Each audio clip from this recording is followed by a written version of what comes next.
Sejahtera. Okey, selamat sejahtera semua. Boleh duduk. Ini sangat baru dengan kamu kan? Jadi, untuk hari ini cikgu ambil satu topik saja. Objektif pembelajaran kita, cikgu nak kamu tahu menyenaraikan masalah asas ekonomi. Yang kedua, kita nak menganalisis. Kita nak menganalisis masalah asas ekonomi. Dua benda yang kita nak fokus untuk hari ini. Okey, sebelum tu cikgu ada dua benda. Cikgu nak kamu. Cikgu ada dua benda. Ni apa dia benda ni? Benda ni cikgu selalu guna untuk satu kelas, jadi cikgu tak sumbang. Okey. Yang ni cikgu ada perfume sanitizer. Wangi. Cuba. Kadang-kadang kita susu hati. Sanitizer juga. Tapi cikgu dapat ori je. Cikgu dapat ubah penurun. Tak cuba lah.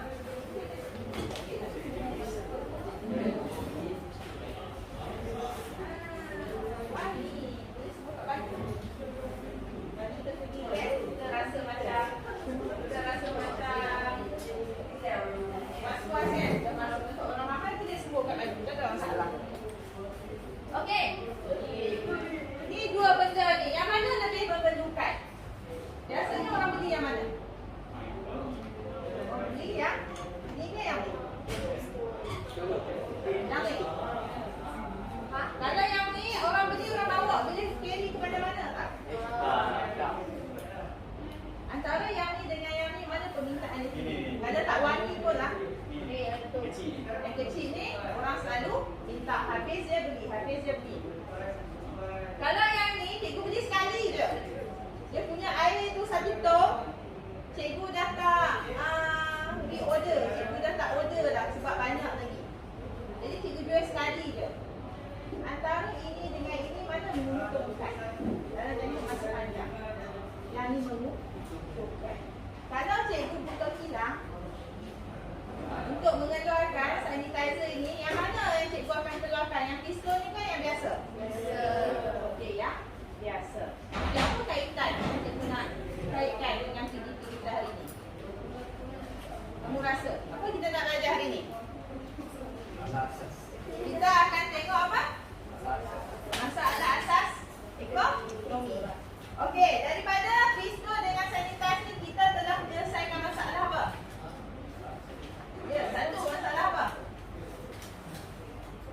Apa yang hendak dikeluarkan. Nah, itu yang kita akan tengok hari ini. Apa yang masalah asas ekonomi. Okey, kita tengok masalah asas ekonomi. Okey, masalah asas ekonomi. Okey, sebelum ini apa yang kamu dah belajar? Sebelum ni kita dah belajar masalah ekonomi. Kamu jangan confuse lah masalah ekonomi dengan masalah asas ekonomi. Kita ulang sikit. Masalah ekonomi apa? K. Okey. P. K. S. K S. K L. Kos lepas. Biasanya firma dia kurang apa? Faktor pengeluaran. Kawan, faktor pengeluaran ada apa? Ada 4. Okey, good. Lagi.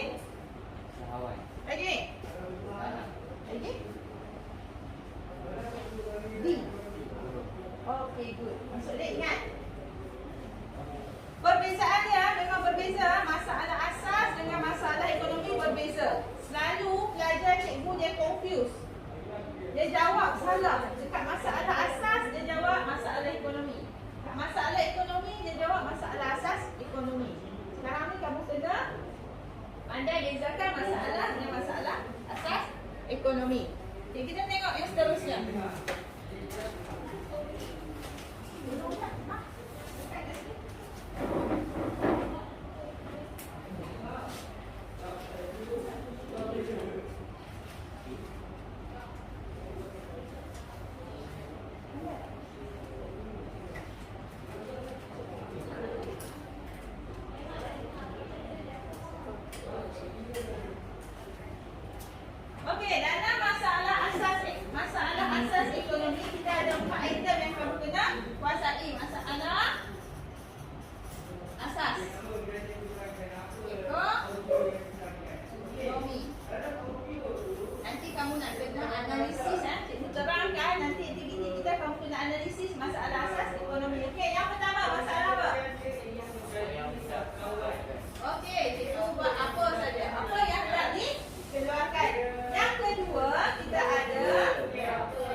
keluarkan. Tujuannya apa? DD ni, kamu tengok DD ni ialah permintaan. Nanti kamu akan jumpa lagi sumber DD untuk topik-topik yang seterusnya. Okey. Jenis barang mengikut permintaan masyarakat ataupun permintaan pengguna. Sebab apa? Untuk memenuhi kehendak.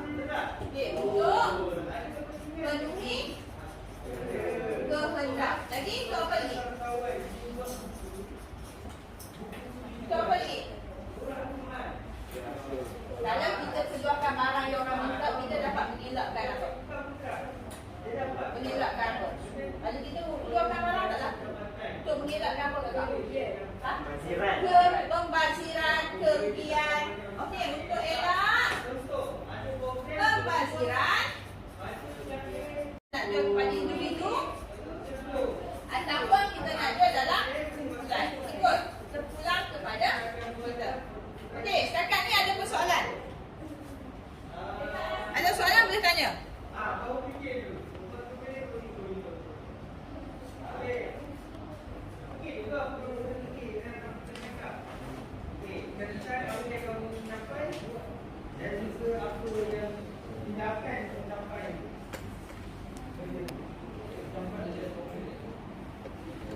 Ada persoalan tak? Okey, dalam tak ada persoalan, cikgu nak kamu buka muka surat 19. Okey, soalan nombor 2. Senang saja. Kita perlukan 1, 2, 3, 4, 5. Sebenarnya perlukan 5 kumpulan. Tapi tak apa, disebabkan tak cukup suara, kita buat 4 kumpulan sahaja. Belum lagi, kita tak jawab soalan ni dulu. Yang ni bahkan kita jawab. Okey.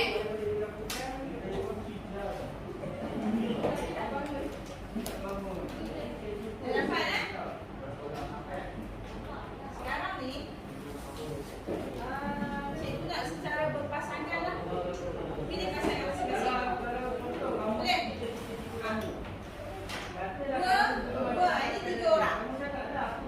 Cikgu tentukan sebab aku tak ramai pun. Boleh? Okey, setiap orang, setiap bulan akan ambil ini.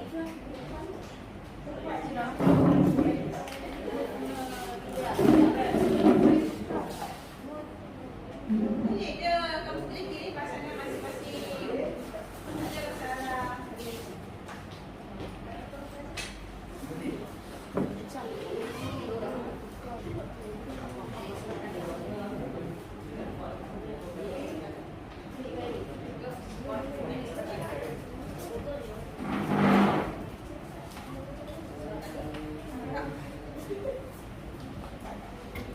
Okey, apa yang kamu kena buat ialah untuk bulan 1, kamu pilih telefon bimbit. Kamu dah ada kan? Okey, produk dah ada, telefon bimbit. Okey, untuk bulan Fawad, handbag merah. Untuk bulan Shirley. Okey, untuk bulan Shirley, kopi koko sedap. Dan manakala untuk bulan Cindy, buku motif basi. Apa yang kamu kena buat? Di sini soalan dia berikut adalah 5 barang yang dikeluarkan oleh firma. Disebabkan masalah kekurangan bulan, firma hanya boleh memilih 1 barang yang tak dikeluarkan. Okey, setiap terpilih 1 barang tak dikeluarkan. Right. Bincang dalam kumpulan bagaimana firma menyelesaikan masalah asas ekonomi yang dihadapi. Dia pilih, okey, kamu pilih telefon bimbit. Kamu terangkan, okey, apa yang tak dikeluarkan kamu dah tahu dah. Telefon bimbit. Okey, berapa? Bagaimana nak keluarkan dia? Siapa nak keluarkan telefon bimbit? Kena ikat. Ni dikatakan kita analisis situasi. Okey.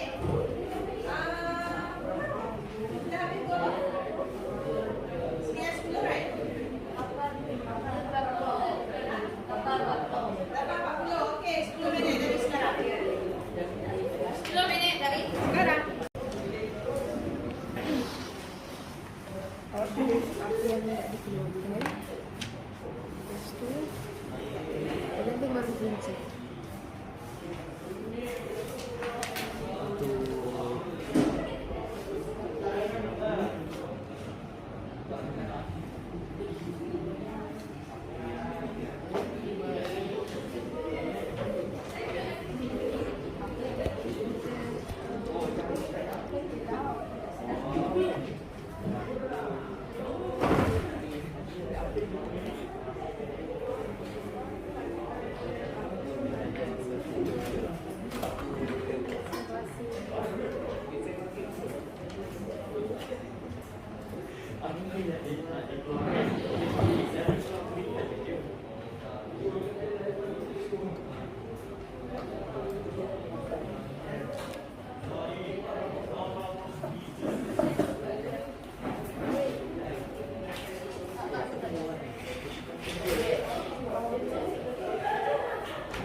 Okey, ada persoalan boleh tanya cikgu.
Siapa tu kita tengok corak agihan pendapatan Okey, katakan kamu nak individu. Pendapatan yang macam mana? Beg kamu harga dia berapa? Untuk masyarakat umum ke untuk orang yang kaya ke, yang berpendapatan RM5,000 ke atas ke? Ataupun golongan yang biasa je berpendapatan rendah ke? Ataupun golongan yang mampu milik ke?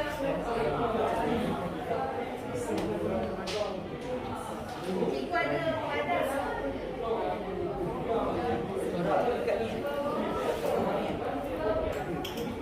masak pada dia.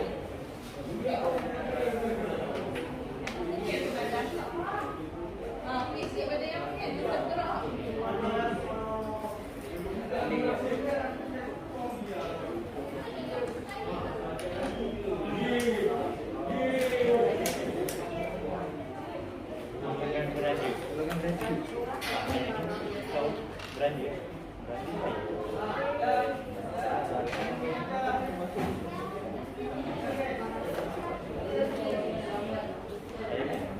Okey, dah siap belum?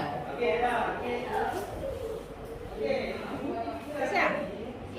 Dah? Okey. Ini kita belajar menganalisis berdasarkan situasi. Biasanya soalan macam ni kita akan jumpa kertas 2. Kertas 2 bahagian B.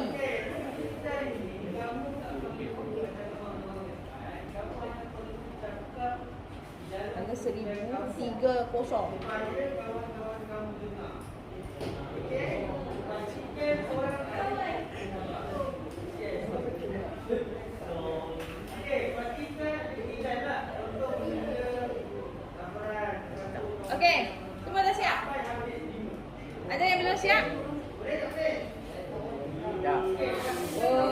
wanita. Bagus, target dia wanita. Nanti penerangan kamu detail sikit supaya kawan-kawan kamu nampak jelas. Okey, ada kumpulan yang belum siap? Semua dah siap? Okey, kita sambung.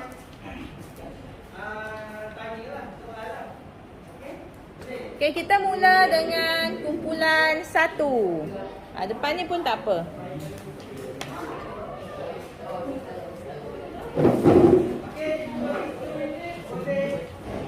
Yang lain, kalau ada soalan boleh tanya. Ni, depan ni pun tak apa, Mak. Sorang ni pun tak apa.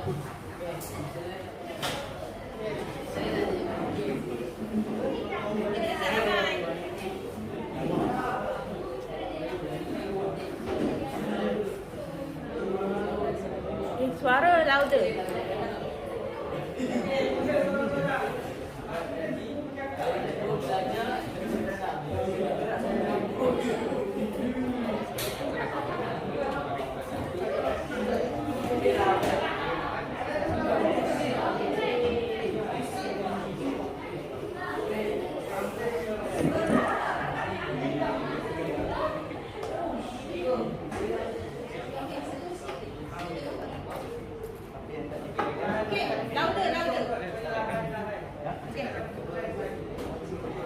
Okey, mula.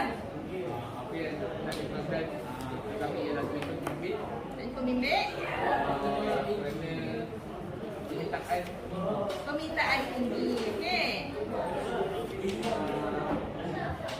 untuk apa yang nak dikeluarkan kami menggunakan iaitu uji untuk wanita Okey, bagus. cara kami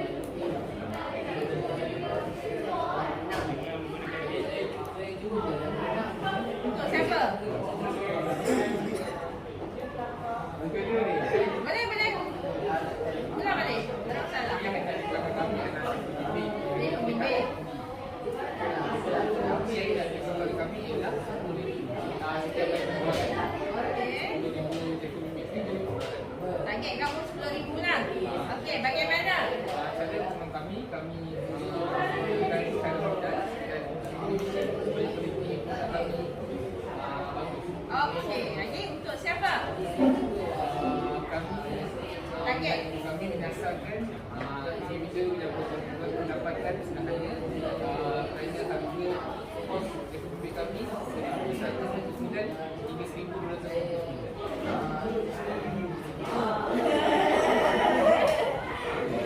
Okey. Bagus. Terima kasih.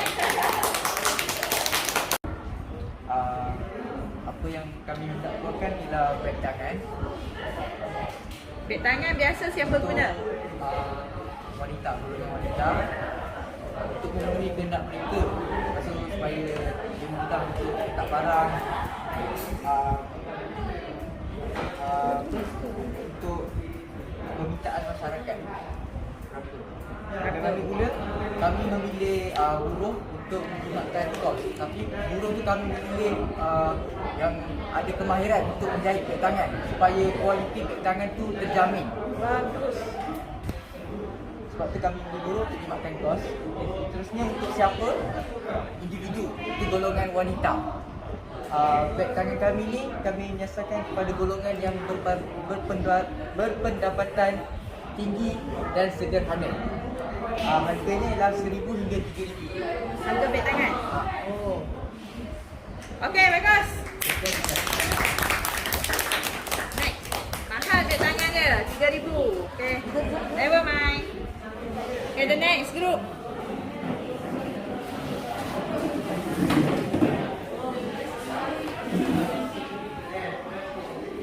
Depan tak apa kakak? Depan.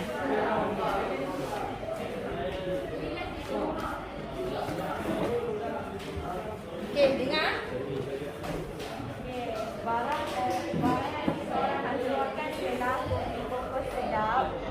Dia mendapat permintaan ramai, so kita orang keluarkan produk ini. Berapa yang dah dikeluarkan ialah dalam 500 paket. Dikeluarkan supaya tidak berlebihan. So bagaimana yang tidak dikeluarkan, kami menggunakan kaedah menginvestasikan buruh kerana kos dia lebih murah. Untuk kami buat keluarkan kepada setiap individu yang serasa yang lebih sesuai lebih lah 12 tahun dan ke atas. Okey, bagus dia bertajuk dia. Untuk apa? Untuk anak, untuk keluarga, tadi untuk pendapatan tinggi. Okey, the last one.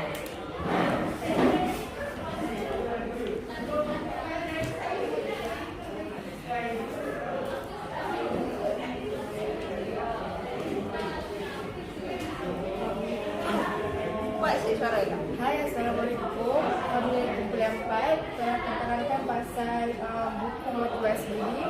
So, pertama sekali apa yang hendak dikeluarkan ialah buku motivasi diri kerana mendapat permintaan yang tinggi daripada masyarakat.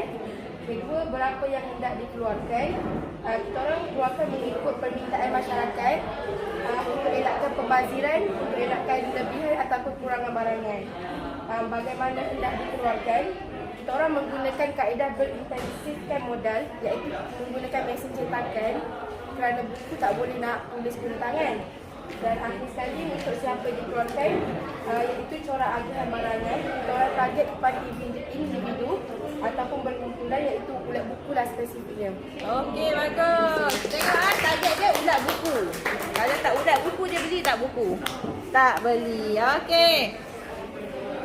Dah nampak dah apa yang kamu bincangkan tadi? Itu cara kita menganalisis. Semua orang dapat menganalisis dengan baik. Okey. Aktiviti kedua, kita minta tolong. Kita nak tengok sejauh mana kefahaman kamu tentang topik ini.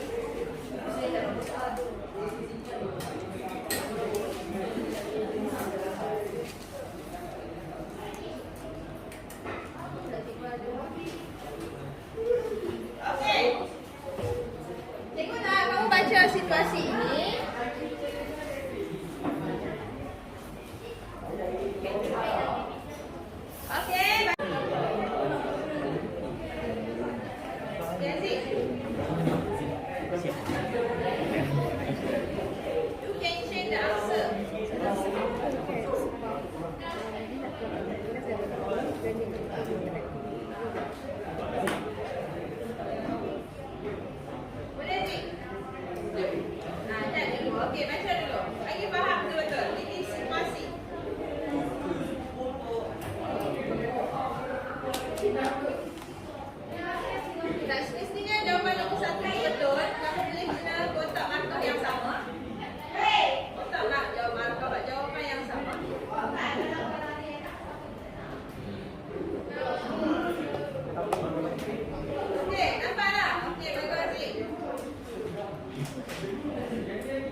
Jawapannya tak banyak.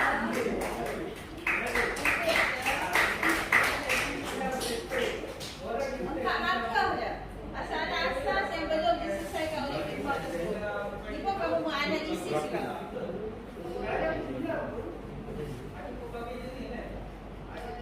Ini pun kamu menganalisis juga.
Bos, the last one. Tak apa, nak cuba. Untuk siapa? Kakak. Untuk siapa? Individu atau pengguna tertentu mengikut corak agihan pendapatan. Okey, sama-sama jumpa lagi.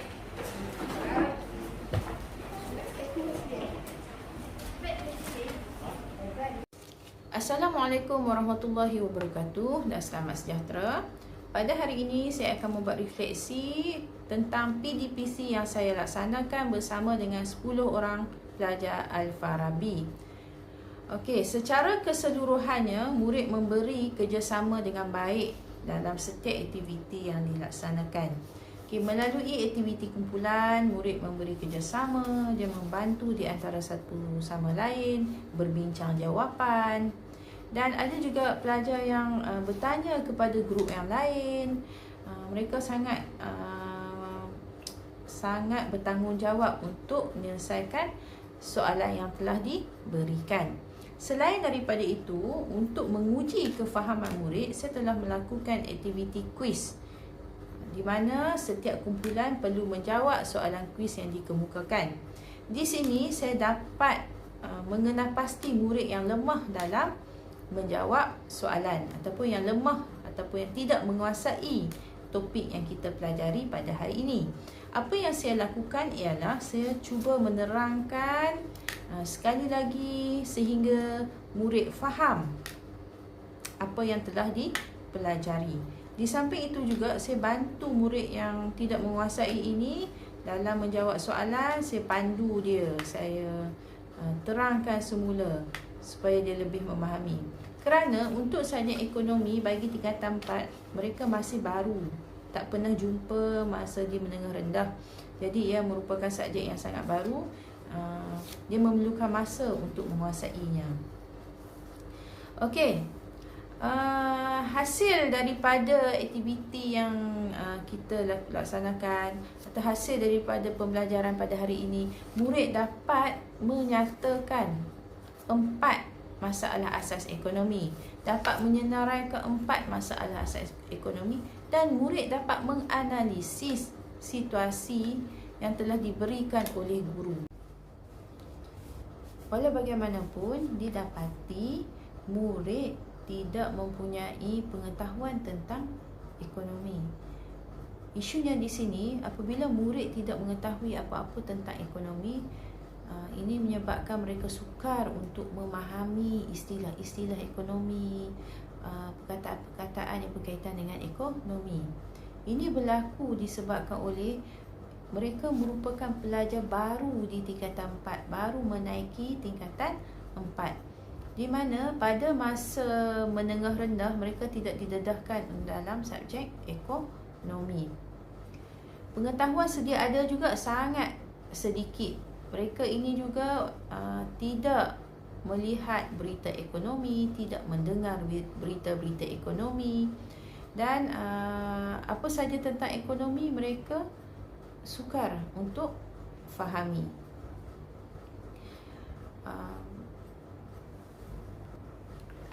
Namun begitu, pelajar-pelajar ini merupakan pelajar kelas ketiga dan mereka merupakan pelajar yang sederhana, tiada masalah disiplin dan sangat memberi kerjasama semasa PDP berlangsung. Itu kekuatan yang mereka ada yang dapat membantu mereka dalam memahami mata pelajaran ini. Dan kelas ini juga tidak ramai, hanya 12 orang sahaja. Tapi yang hadir hari ini 10 orang, 2 orang lagi kuarantin. Okey, senang untuk guru fokus terhadap pelajar-pelajar ini. Kita boleh fokus, kita boleh lihat sejauh mana pengetahuan mereka, kita boleh lihat sejauh mana kefahaman mereka. Okey, kita tengok dari segi kelemahan pula. Kelemahan yang dapat dalam PDPC tadi, didapati terlalu banyak aktiviti. Okey, mungkin untuk aktiviti yang seterusnya, untuk PDPC yang seterusnya kita boleh kurangkanlah lagi aktiviti. Kita ada sampai 4 aktiviti tadi secara tak langsung yang kita nampak ialah aktiviti berkumpulan dan 1 aktiviti. Lepas tu perbentangan 1 aktiviti. Kita buat kuis lagi dan kita buat aktiviti pengukuhan lagi. Ada 4 aktiviti di situ. Sebenarnya kalau kita buat terlalu banyak aktiviti, dia akan memakan masa yang panjang, tidak cukup untuk 2 waktu pembelajaran. Jadi mungkin untuk the next PDPC kita boleh kurangkan kepada 2 aktiviti sahaja supaya kita dapat buat aktiviti pengukuhan bersama murid dengan lebih lama, supaya kita boleh bersama murid untuk menjawab soalan ke arah peperiksaan tu lebih lama. Okey, dari segi penambahbaikan, mungkin the next lesson, the next PDPC, kita boleh mempelbagaikan lagi ABM kita. Contoh, kita gunakan video untuk menyampaikan, untuk menayangkan aktiviti-aktiviti ekonomi supaya minda murid ini lebih terbuka, kerana ekonomi ni adalah subjek yang baru. Untuk kali ini saya hanya menggunakan kertas maju, whiteboard kecil, whiteboard besar dan benda-benda maujud, iaitu sanitizer, contoh-contoh benda maujud yang mereka boleh lihat. Mungkin the next saya boleh buat video, saya boleh tengokkan video kilang, video tentang ekonomi negara ataupun perbentangan bajet dan sebagainya, supaya mereka boleh lebih memahami dan nampak apa yang ada dalam ekonomi. Selain daripada itu juga, untuk penambahbaikan, mungkin saya boleh memilih kelas yang mempunyai peralatan yang lengkap lah untuk menjalankan PDPC yang menarik, supaya kita boleh guna LCD, kelas yang ada layar. Dan untuk pengetahuan, kebanyakan kelas-kelas di sini semua dia punya plug, semua plug dia memang tak berfungsi dengan baik lah. Mungkin kita boleh guna bilik khas untuk certain topik yang kita nak sampaikan kepada murid supaya ia lebih menarik minat mereka dalam mendalami subjek ekonomi asas. Itu saja daripada saya. Sekian, terima kasih.